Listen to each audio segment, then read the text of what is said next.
anybody recognize the ballerina in the video? No. No? It is Alicia Alonso. She is a Cuban-born, award-winning prima ballerina who has received numerous awards. And she exhibits something that I am going to get into in just a moment. So, as you watched her dance, what are some of the words that you felt, or some feelings you felt, or words that would describe her dance? Amazing. Perfection. Graceful. Elegant. Graceful. Elegant. Joyful. Powerful. Effervescent. Effervescent. I love that. Exquisite. Marvelous. Exquisite. Yeah. Heartwarming. Heartwarming. Is she not?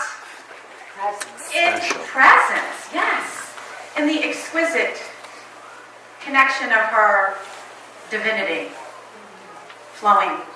In other words, used to describe Alonso are masterful and devotional. Mastery is one of the aspects of our power of power. Sometimes we call it the power of dominion, just so that we don't get tripped up on our P's. And in the great work of your life, Stephen Cope also speaks about mastery. And he says that mastery is never the result of mere talent alone. It is the blending of the gift with a certain quality of sustained and intensive effort. A quality of effort that has now been called deliberate practice. You see, within each one of us, we have the seed of our divine potential, the seeds of our unique, innate gifts. But if I was standing here holding an acorn, and I just kept it in a jar, chances of that growing into a mighty oak tree would probably be slim. Yes? And so it must be planted in fertile ground and soil. It must exist in the right and perfect climate. Must have the right and perfect moisture, sunlight, darkness, balance. And we wouldn't plant it in the ground and think, are we there yet? Is it done yet? It takes time, sustained time for it to fully bloom and to blossom. We too, yes, we have that innate gift within us. But like the acorn, we must set up the right conditions. We must be devoted to the practice of self-mastery, deliberate practice, in order for us to reap the seeds, the fruit of our divine potential. And some of the aspects that are important in the art and practice of devotional practice is to first to be fully aware, self-aware of your thoughts, your actions, to live life awake, and to gain mastery of choice, like I spoke of last week, directing our every thought, our word, our action in the direction of our highest good. And we also must engage in the study, the practice, and the embodiment of that which we desire. We must be lifted into that. And it is not something that we just do fleetingly, right? And so, she's perfect. skirt. Oh, no. I honor whatever, but she's... It's all right. It's all right. Pleasure to hear it. Yes. She's a happy child. Expressing. So, and we must also be willing in that deliberate practice to get support, be willing to receive support, and have respite, right? And this is what Alicia Alonso did. She engaged in the art and practice of devotional mastery. I first found out about her. I know there were other examples in the great work of your life, but wanting to have some equity of women and some women of color, I remembered, there's many of them, but my heart was opened when I first discovered about Alicia Alonso when I was teaching maybe 15 years ago. At least once, if not twice a week, part of my curriculum, working with wonderful students with challenges, I would engage, part of my curriculum was about raising their spirits and letting them know that they had gifts, even if they had trouble seeing or calling out or reading. And so I had a series that was called Stories of Triumph. And they were about individuals who went through some dark time in their life or had disabilities or difficulty. And through the art and practice of owning their gift and through practice and mastery, they were able to do wonderfully incredible things, wherever that gift may be. So Alicia Alonso was born in Havana, Cuba in 1921. And she was born with some peripheral vision issues that got worse later on. And at the age of 9, she entered into dance school. And by the age of 11, she performed in her first recital, Sleeping Beauty. And then around right before her 16th birthday, she fell in love, got pregnant, and got married, and then moved to New York City because her husband had relatives there, not that there was not a lot of change happening.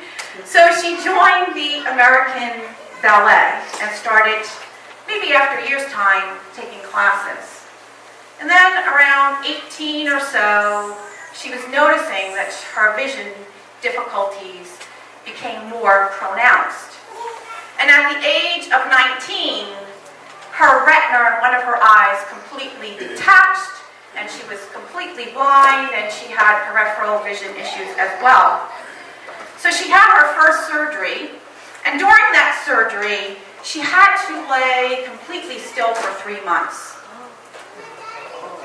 And so what she would do during this time, while her eyes were bandaged, she would listen to the music that she would dance to. She would envision herself dancing. She would feel the moves within her body. And she said she kept her feet active so that they would not forget. Well, 3 months went by, and unfortunately the surgery was not successful. She had a second surgery, which was also not successful. So she went back to Havana and had a surgery there. And this surgery required her to be completely motionless for a year. Now, she had a little one. She was not allowed to hug or hold her daughter, Laura. She was not allowed to cough or laugh too hard, if she could try not to do it at all. She was also asked not to move her head, and she was asked not to chew her food too hard. So can you imagine that? For over a year. And so she continued. She continued to listen to the music, to dance in her mind. And she said, I danced in my mind, blinded, motionless, flat on my back, and I taught myself to dance the Giselle. Now, she had not learned that. And her husband, who was also a classically trained dancer, would come in with his fingers and try to teach the moves through the movement of her fingers and his fingers. How loving and supportive. Well, after a year's time, her bandages came off, and she still was not allowed to return to dance right away. And while she was out and about in her house, there was a hurricane, and she had glass doors, and the glass doors shattered, and shards of glass pelleted and stuck within her whole entire face. Thank God it didn't do it damage by her eyes, but again, she had to go into a period of recovery. And at the age of 22, she did return to dance lessons. However, she only regained partial sight in that one eye and continued with her loss of peripheral vision in both. So in order for her to dance, they would use certain lights around the stage. Now you saw the perimeter there. That was a couple years after she had all those surgeries. And they would have either people strategically planted around the stage. There would be certain lighting. I know you couldn't see that so much in the black and white picture there. But there would be points of light that were different, and the rest of the stage would be dark so she would know where her spot was. And they would even put wiring that was waist high. So she hit it, she knew she couldn't go any further. Pretty remarkable. Because she said, I want people to see the beauty and the exquisiteness of dance, to feel it, to live it with me, and not see disability. So she didn't want anybody to know that. So yes, she engaged in the art and practice deliberately of learning where to place herself, having certain people come, her partners come and get her, and to move that skill. And she was only back, I think it was 3 months. And there was an injured dancer, and she was asked to dance the Giselle. And she got a standing ovation and received world recognition. She went on to receive I don't know how many awards. Now what Alonzio did, yes, was the art and practice, exquisite practice of learning to feel the dance, to be the dance with her whole being. But she had to dig deeper.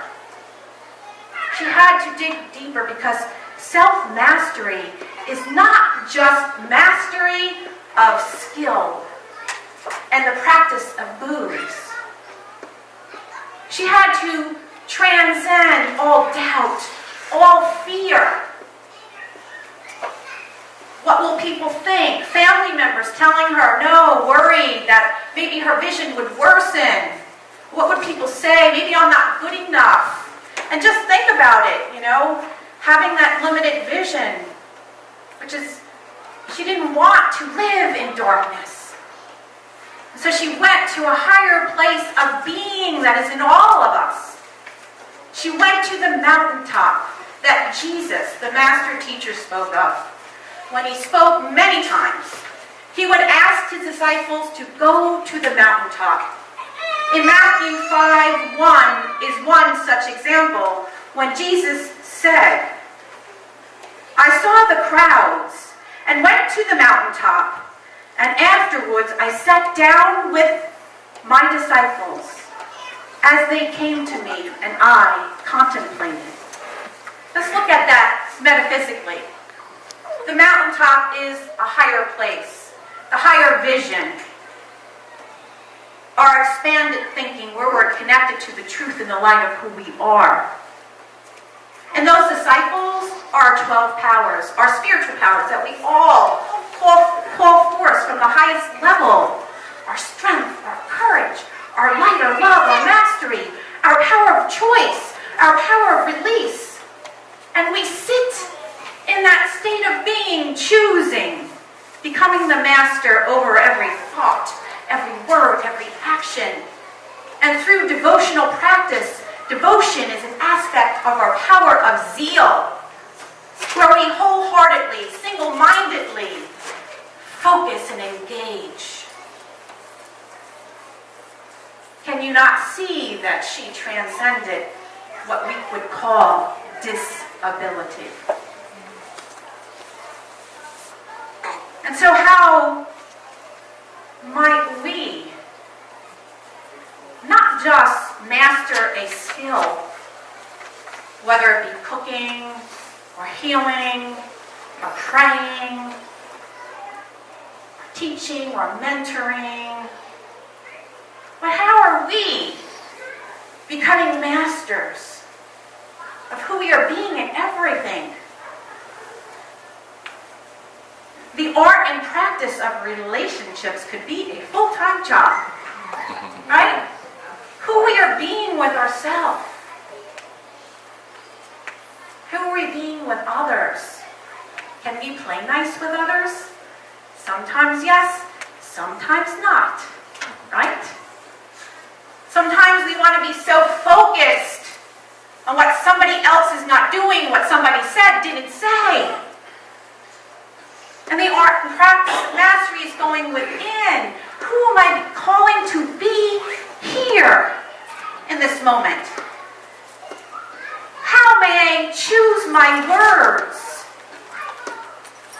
to be the full embodiment, the exquisite master of everything I choose in my life? And so I call you into that.